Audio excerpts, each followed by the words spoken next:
Good afternoon, everyone. It's good to be back home.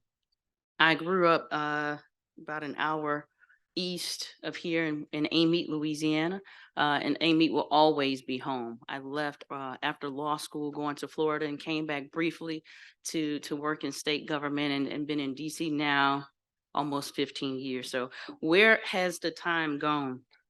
It's been a it's really been a whirlwind, being in federal government and now working for the president. But my foundation has been and will always be the state of Louisiana and Southern University and the Southern University Law Center. As Keith mentioned, I currently serve as the Associate Administrator for the Office of Government-Wide Policy. And in that role, I'm designated as the Chief Acquisition Officer. And so many people, when you hear Government General Services Administration, have no idea of what that means. But it literally means, as my colleague Cheryl said, a little bit of everything. And so we buy on behalf of the entire federal government. Our agency is almost 75 years old, and our defining purpose is to make sure the government works for everyone. And we serve government agencies as well as the public. And in doing business with federal agencies and working with vendors like you all, we have a mission and a purpose of making sure that the vendors that we work with are diverse and that we're creating opportunities for HBCUs and other minority serving institutions. We also, one of our biggest customers are other federal agencies. And with that, we are the largest buyer. So if you're looking to sell, we're there to purchase. We spend over $85 billion every year in government contracts. We have almost 250,000 fleet. That's cars, trucks, vans, buses, drones, any and everything, including airplanes and helicopters. And we have a lot of real estate. If you have seen a federal courthouse or have a federal office building, a clinic, or a lab, that's probably our property. And so many people think of GSA as a place where the money resides. This is the land of opportunity if you're looking to sell to the federal government. Most of our buildings are in local communities. They impact the economy of the local community that they sit in. They are the anchor to that economic footprint. More than 90% of our public building budget is in regions across the country, and more than 50% of our federal spend is actually going to small businesses. And so we take very seriously the way that we can reach minority businesses and small businesses and women-owned businesses is through federal contracting. As I said before, I'm the Chief Acquisition Officer. And when the president on day one said that we want to make sure that we're reaching underserved communities, it wasn't just for one agency. He wasn't just saying it for himself. He intended it to be a whole of government approach. And so it's my job to make that happen. As a Chief Acquisition Officer, it is to make sure that every business has an opportunity to sell a good or service to the federal government. And we do that through our our agency action plan on diversity, equity, inclusion, and accessibility. We want to make sure that we're being proactive. And so we've created this action plan to embed diversity into every process, into every inch of the work that we do, into all of our operations. So diversity is not just the icing that you put on the outside of a cake. It's actually the eggs that you put in the mixture of the cake. And so it becomes an active ingredient into every single thing that we look at with regards to selling or buying products, all the way to how we hire the individuals who are there to work with you all. The president was serious when he said we want to focus on diversity. And so what we did is we went out and we hired a senior advisor for equity who reports directly to the administrator, but she has her hands in every inch of what we do at the agency. Her leadership has led, and we work hand in hand as co-chairs of the agency's equity team, but her footprint has made us one of the top leaders in being diverse with regards to buying goods from small disadvantaged businesses. And so we are uniquely effective in what we do. We spend a lot of money, and we managed to change in the shift of where we weren't as focused on minorities. Now we're more focused than ever before. And so our mission is clear. We've set some evidence-based strategies where we look at what the evidence tells us. We understand what those barriers are, and we are looking at ways to define how we remove those barriers and break them down. And so this isn't something that's just morally appealing to us.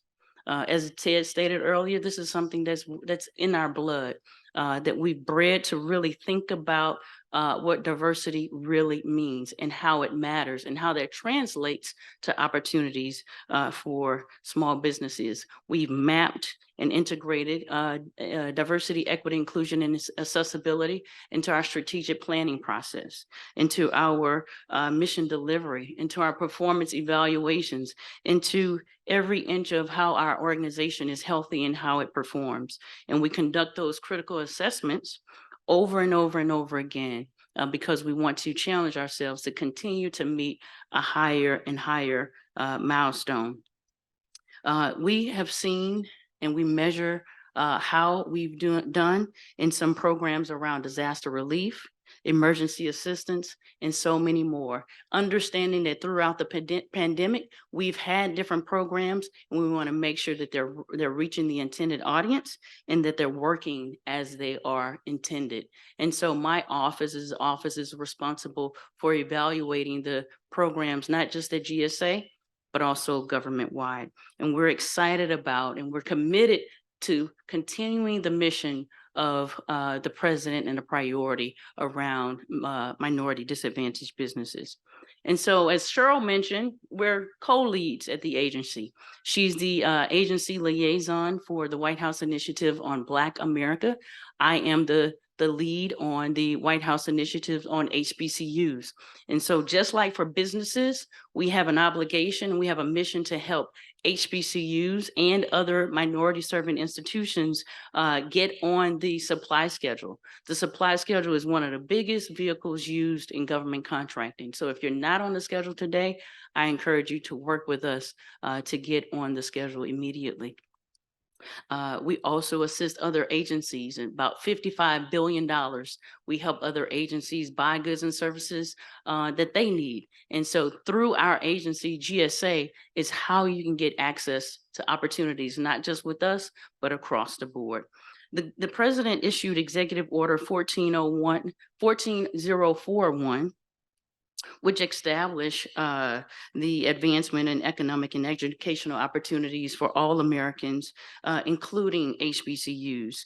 And through that initiative, we created the equity plan, which gives us some directives. It includes strengthening the opportunities for minority businesses, to remove those barriers, to create pathways to funding and to contracting programs. And that's what we are intending to do. You'll meet two individuals in matchmaking who will help you guide you through that process.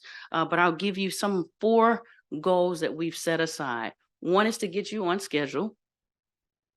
The second one is, once you're on schedule, we want to train you how to market to those agencies. Many people get on the schedule, but don't get contracting opportunities. The way you do it is to market to the agencies of what you do and how and what you sell. And so a way to get that is to go through our training. Ted mentioned technical assistance. We also have small business specialists who can walk you through how do you market to federal agencies. And then the third is really knowledge. Building a knowledge base. And that's why one of the reasons why we're here today is to make sure that we're sharing in the information to those who are interested in doing business with us. These are real opportunities. And the way that you get exposure is to know about them first. And so we're here to make sure that we're creating this market for you so that you can increase your revenue. And then the fourth thing that we are interested in doing is actually hiring from a diverse set of individuals from HBCUs. And so why is that important? It's important because when you're sitting across the table, if you're trying to get a loan and you're sitting across from the table from another Southern graduate or a graduate from another HBCU or you're looking at a contracting officer who may not be from Washington, D.C., but may be from rural Amite, Louisiana, there's a relation that you have to an individual who has a background similar to yours. And so just last week, we were recruiting at Southern University campus during homecoming week because we want to get those students early and introduce them to the agency and understand what interns programs that we have and career opportunities there are in the federal government.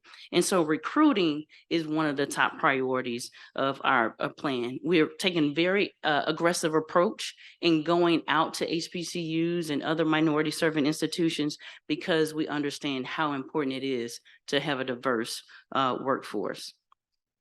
And so in closing, I just want to stress the fact that this is a once in a lifetime opportunity, I think, where you have all the money being spent, but you also at the same time have the momentum and the people and the interest in Deirdre and me and Ted and Cravens who are there, who are sincere and who genuinely want to get work done.